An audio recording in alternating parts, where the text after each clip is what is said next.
اعوذ باللہ من الشیطان الرجیم بسم اللہ الرحمن الرحیم۔ قرآن پاک کی سورت رعد کی آیت نمبر 32 ہے۔ اللہ تعالیٰ اپنے پیارے محبوب علیہ السلام سے باتیں کرتے ہوئے ارشاد فرماتا ہے، وَلَقَدِ اسْتُهْزِئَ بِرُسُلٍ مِّن قَبْلِكَ، اے میرے رسول علیہ السلام، آپ سے پہلے بھی بہت سے رسولوں کے ساتھ مذاق کیا گیا تھا۔ جیسے یہ مکے کے لوگ آپ کا مذاق اڑاتے ہیں، کافر مشرک، اسی طرح پہلے رسولوں میں سے کئی رسولوں کا بھی ان کی قومیں مذاق اڑاتی رہیں۔ تو فَأَمْلَيْتُ لِلَّذِينَ كَفَرُوا، میں نے ان کو مہلت دے دی، میں نے ان کو ڈھیل دے دی کہ ایک وقت ایسا آئے گا تمہیں اس مذاق کا خمیازہ جو ہے وہ بھگتنا پڑے گا۔ تو جب وہ وقت آتا تھا، اللہ فرماتا ہے ثم اخذتہم، پھر میری گرفت ان کے اوپر آئی، میرے عذاب نے ان کو پکڑ لیا۔ کسی کے اوپر زلزلے کا عذاب، کسی کے اوپر طوفان کا عذاب، کسی کے اوپر کسی شکل میں عذاب آتا رہا۔ فَكَيْفَ كَانَ عِقَابِ، تو پھر میرا عذاب وہ کیسا تھا جب انہوں سارکش اور ضدی قوموں کے اوپر آتا تھا۔ تو اے میرے پیارے حبیب علیہ السلام، یہ مکے کے کفار اور مشرکین پر بھی عذاب آ سکتا ہے۔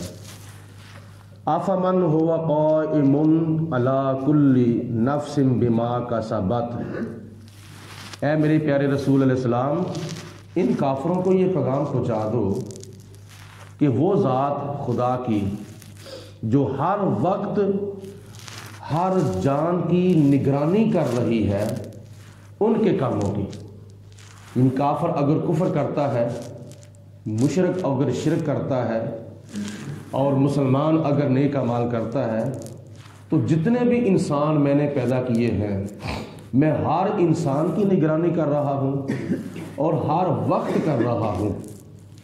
اور کوئی نیک عمل کرتا ہے تو میں اس کی بھی نگرانی کرتا ہوں، کوئی کفر کرتا ہے، کوئی ظلم کرتا ہے، کوئی بد عمل کرتا ہے تو میں اس کی بھی نگرانی کر رہا ہوں۔ ایک ذات ہو کر پورے انسانوں کے اعمال کی ہر وقت نگرانی وہ اللہ کی ذات کر رہی ہے۔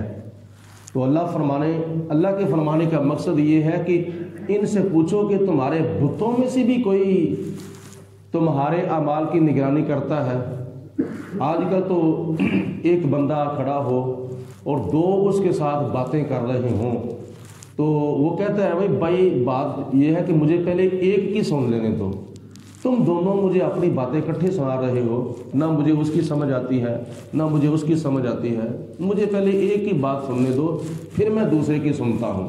لیکن اللہ کی ذات وہ ذات ہے جو صبح شام دن رات ہر وقت ہر بندے کی دعا جو ہے وہ اللہ کی ذات سن رہی ہے۔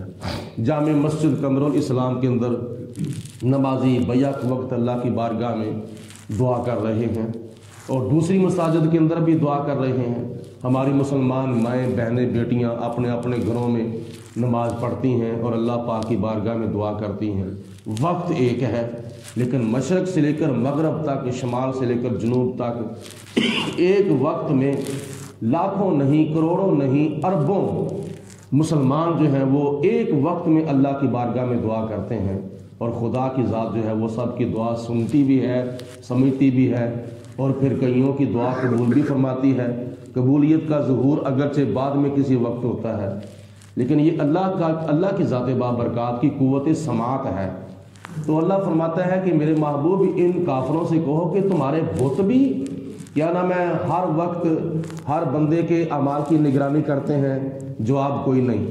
وَجَعَلُوا لِلَّهِ شُرَكَاءَ، اس کے باوجود انہوں نے اللہ کے سوا اپنے بتوں کو خدا بنا لیا اور ان کو خدا کا شریک بنا دیا۔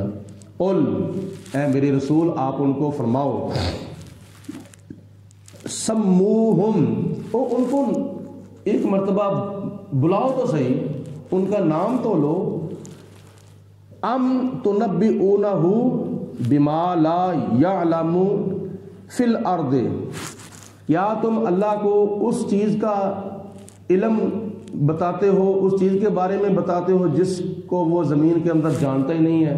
مطلب یہ ہے کہ وہ شے ہے ہی نہیں اس کی مخلوق میں جس کو وہ جانے، ورنہ اللہ پاک تو پوری کائنات کے ذرے ذرے کو جانتا ہے، اور جو کچھ ہو رہا ہے اللہ پاک اس کو بھی جانتا تھا اور جانتا ہے اور جانتا رہے گا. یہ اس کا علم جو ہے یہ لا متناہی ہے، لا محدود ہے، کب تک جانتا رہے گا؟ ہمیشہ کے لیے جانتا رہے گا. ام بظاہر من القول، کہ یا تم یہ فضول بات کرتے ہو، یہ تو بالکل فضول بات ہے، اس کی کوئی اہمیت ہی نہیں، اس کی کوئی حقیقت ہی نہیں ہے. بل زینا للذین کفروا مکرہم، بلکہ کافر لوگوں کا جو مکر ہے، فریب ہے، ان کے لیے مزین کر دیا گیا ہے، سجا دیا گیا ہے. کرتے وہ مکر ہیں، کرتے وہ فریب ہیں، لیکن ان کو بڑا اچھا لگتا ہے. وَصُدُّوا عَنِ السَّبِيلِ، اور ان کو سیدھی راہ سے روک دیا گیا ہے. اللہ پاک ان کو سیدھے راستے کی طرف آنے کی توفیق ہی نہیں دیتا. وَمَن يُضْلِلِ اللَّهُ، اور جس کو اللہ پاک گمراہ کر دے، فَمَا لَهُ مِنْ هَادٍ، تو اس کو کوئی بھی ہدایت نہیں دینے والا. جس کو خدا تعالیٰ گمراہ کرے اس کو کوئی بھی ہدایت نہیں دے سکتا. شیطان کو اللہ پاک نے گمراہ کیا ہے. 1,00,000 کئی ہزار نبی دنیا میں تشریف لائے، لیکن ان میں سے کسی نبی سے بھی شیطان کو ہدایت نصیب نہیں ہوئی. روایات میں آتا ہے کہ ایک مرتبہ موسیٰ علیہ السلام کی شیطان سے ملاقات ہوئی تو موسیٰ علیہ السلام نے فرمایا کہ شیطان، ابلیس، تو کیسا تھا جب تو فرشتوں کا استاد تھا اور تو نے چپے چپے پہ سجدہ کیا، اور کیا نام ہے، بیت المعمور کا تو خطیب تھا، تو ایک سجدہ نہ کرنے کی وجہ سے تو راندائے درگاہ ہو گیا ہے، مردود اور مرجوم اور ملعون ہو گیا ہے. تو اس کو کچھ احساس ہوا. اس نے کہا کہ تم کوہ طور پہ جاتے ہو تو جا کر میرے بارے میں خدا تعالیٰ سے پوچھنا کہ میری معافی کی کوئی گنجائش ہے. موسیٰ علیہ السلام گئے کوہ طور پہ، اللہ کی بارگاہ میں عرض کی، یا پروردگار عالم، شیطان ایسا کہتا ہے. تو اللہ پاک نے فرمایا کہ میں نے کہا تھا فرشتوں سب آدم علیہ السلام کو سجدہ کرو، شیطان نے نہیں کیا تھا.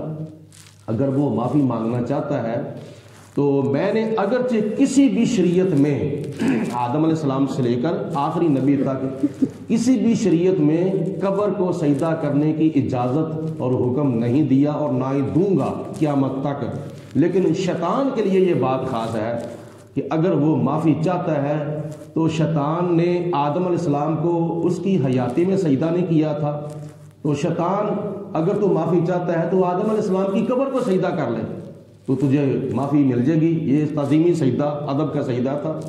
لیکن اللہ پاک نے ایک شیطان کے لیے بات خاص رکھی. تو شیطان نے کہا اللہ، میں نے جب اس کی حیاتی میں اس کو سجدہ نہیں کیا تو اس کے فوت ہونے کے بعد میں اس کی قبر کو سجدہ کروں؟ پھر بھی اکڑا رہا. تو اللہ پاک کی ذات بابرکات نے فرمایا کہ اے میرے محبوب، جس کو میں گمراہ کر دوں اس کو کسی سے بھی ہدایت نصیب نہیں ہو سکتی. اس کے لیے پھر کیا ہے؟ لہم عذاب فی الحیات الدنیا، اس کے لیے دنیا کی زندگی کے اندر بھی عذاب ہے.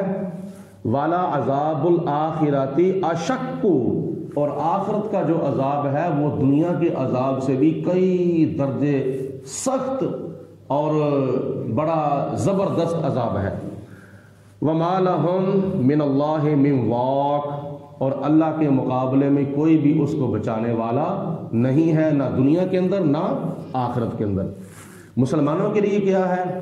مثل الجنۃ التی وعد المتقون، جس جنت کا متقی پرہیزگاروں سے وعدہ کیا گیا ہے، اس جنت کی صفت اور اس جنت کی حقیقت یہ ہے کہ تجری من تحتھا الانہار، اس جنت کے باغوں کے نیچے مختلف مشروبات کے دریا جو ہیں وہ چل رہے ہیں.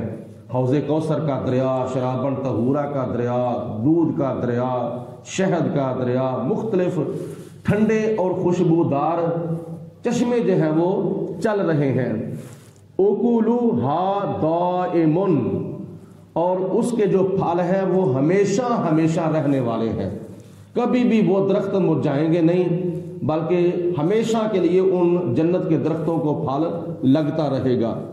وَظِلُّهَا، اور ان کا سایہ بھی ہمیشہ کے لیے رہے گا اور دائمی طور پر رہے گا۔ تِلْكَ عُقْبَى الَّذِينَ اتَّقَوْا، یہ متقی پرہیزگاروں کا انجام ہے جنت کی شکل میں، جنت اور بہشت کی شکل میں یہ متقی پرہیزگاروں کا انجام ہوگا کہ اللہ پاک ان کو ایسی جنتوں کے اندر داخل فرمائے گا۔ وَعُقْبَى الْكَافِرِينَ النَّارِ، اور جو کافر لوگ ہیں ان کا انجام دوزخ ہے، ان کو دوزخ کے اندر پھینکا جائے گا۔ وَالَّذِينَ آتَيْنَاهُمُ الْكِتَابَ يَفْرَحُونَ بِمَا أُنزِلَ إِلَيْكَ، اے میرے حبیب علیہ الصلوۃ والسلام، جن لوگوں کو ہم نے کتاب عطا فرمائی وہ اس کتاب سے خوش ہو رہے ہیں جو کتاب ہم نے آپ کے اوپر نازل کی ہے، یعنی آپ کے ذریعے ان کو کتاب دی۔ اس سے مراد قرآن پاک ہے، اور خوش ہونے والوں سے مراد صحابہ کرام ہیں۔ وَمِنَ الْأَحْزَابِ مَن يُنْكِرُ بَعْضَهُ، اور ان کے بعض گروہ ایسے ہیں کہ جو کتاب کے بعض حصے کو مانتے ہیں اور بعض حصے کا انکار کرتے ہیں۔ اس سے مراد ہیں یہودی اور عیسائی، جو قرآن پاک کی بعض آیتوں کو مانتے تھے اور بعض کا انکار کر دیتے تھے۔ قل، اے میرے حبیب علیہ السلام آپ ان کو ارشاد فرما دو، انما امرت ان اعبد اللہ، مجھے صرف اور صرف یہ حکم دیا گیا ہے کہ میں اللہ کی عبادت کروں، میں خدا کی بندگی کروں۔ اللہ پاک نے مجھے بتوں کی پوجا کرنے کی اجازت نہیں دی ہے، بلکہ مجھے فرمایا ہے کہ میری بندگی کرو، تو میں تو اللہ پاک کی ذات بابرکات کی عبادت کرتا ہوں اور کروں گا۔ ولا اشرک بہ، اور اس کی ساتھ میں کسی کو شریک نہیں ٹھہراؤں گا، کوئی بت کوئی چیز بھی اللہ تعالیٰ کی شریک نہ تھی، نہ ہے، نہ ہو سکتی ہے۔ الیہ ادعو، اور میں تم لوگوں کو اس کی طرف بلاتا تھا اور بلاتا رہوں گا، اور یہ میری ڈیوٹی ہے کہ میں لوگوں کو اللہ پاک کی طرف بلاؤں، خدا کی توحید کا درس دوں۔ وَإِلَيْهِ مَآبٌ، اور میں بھی اللہ پاک کی طرف لوٹنے والا ہوں دنیا سے پردہ فرمانے کے بعد۔ وَكَذَلِكَ أَنزَلْنَاهُ حُكْمًا عَرَبِيًّا، اور اسی طرح ہم نے یہ حکم نازل کیا عربی کے اندر، یعنی قرآن پاک ہم نے عربی کے اندر نازل کیا ہے، کیونکہ میرے پیارے محبوب آقا و مولا حبیب کبریا علیہ الصلوۃ والسلام کی زبان مبارک جو ہے وہ عربی زبان تھی، مادری زبان۔ وَلَئِنِ اتَّبَعْتَ أَهْوَاءَهُمْ بَعْدَ مَا جَاءَكَ مِنَ الْعِلْمِ، اے میرے حبیب علیہ السلام، یہ آپ کے پاس علم آ جانے کے بعد اگر آپ بالفرض ان یہود و نصارہ کی اتباع کر لیتے، مَا لَكَ مِنَ اللَّهِ مِن وَلِيٍّ، تو اللہ تعالیٰ کے مقابلے میں تمہارا کوئی بھی مددگار نہ ہوتا، ولا واق، اور نہ ہی تجھے کوئی قیامت کے دن بچانے والا ہوتا۔ یہ اللہ تعالیٰ اپنے محبوب سے فرما رہا ہے، اشارہ امت کی طرف ہے۔ بعض اوقات ایسا ہوتا ہے کہ اللہ تعالیٰ باتیں اپنے محبوب سے کرتا ہے لیکن نصیحت امت کو کی جاتی ہے، اور کیا نام ہے، تبلیغ جو ہے وہ پیغام امت کو پہنچایا جاتا ہے۔ یہ بظاہر اللہ پاک نے اپنے پیارے حبیب علیہ السلام سے فرمایا ہے کہ یہ علم دین کا، اسلام کا، توحید کا، قرآن کا آ جانے کے بعد اگر آپ پھر بھی یہودیوں کی پیروی کریں گے، عیسائیوں کی پیروی کریں گے، تو قیامت کے دن اللہ کے مقابلے میں نہ کوئی آپ کا حامی ہوگا، نہ کوئی مددگار ہوگا۔ یہ اشارہ امت کو ہے۔ اللہ پاک کی ذات بابرکات ہم سب کو قرآن مجید فرقان حمید کی تعلیمات حاصل کر کے اس کے اوپر استقامت نصیب فرمائے۔ وآخر الدعوانا ان الحمد للہ رب